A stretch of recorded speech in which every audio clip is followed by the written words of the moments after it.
الأستاذ أمين اللي هو كان جوزي، أنا عشت معاه 30 سنة بما يرضي الله. ربيت فيهم بنته لحد ما بقت عروسة واتجوزت وسافرت بره مع جوزها. اختصري يا ست حياة. وبعدين حب واحدة والله ما تيجي قد بنته، سيرته بقت على كل لسان، ولما اعترضت طلقني. واداك نفقة سنة مكتوب قدامي كده. ايوه وانا ما نكرتش. يبقى ما كيش عنده حاجة. ايوه بس القرشين اللي اداهم لي خلصوا، وانا ما حلتيش حاجة اصرف منها. ما عندكيش اولاد؟ ما كانش ليا اسم في الخلف. واهلك فين؟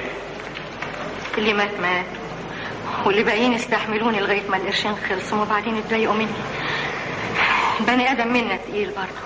ايوه بس جوزك قدم اللي القانون طلبه منه كله واداك نفقة سنة. طب وبعد السنة اموت من الجوع؟ اسرق؟ اشحت؟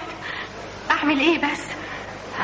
انا لو كنت صغيرة كنت يمكن قدرت اتصرف، انما حتى سني ما بقاش يسمح. يا ستي هو ملوش دعوه بالكلام. ازاي يا سيادة القاضي؟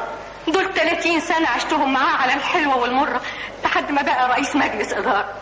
ده الموظف بيدوله معاش، وانا لو كنت اشتغلت خدامة في بيتي 30 سنة دول ما كنتش هقول على اصحابي انهم يرموني كده ولا في السن ده. دي الرحمة واجبة برضه حتى لو القانون كده. وأجل القضية لتقديم المستندات وسماع الشهود والمرافعة. بس يا سيادة القاضي خلاص يا ستي بقى خلينا نشوف غيرك. اتفضلي.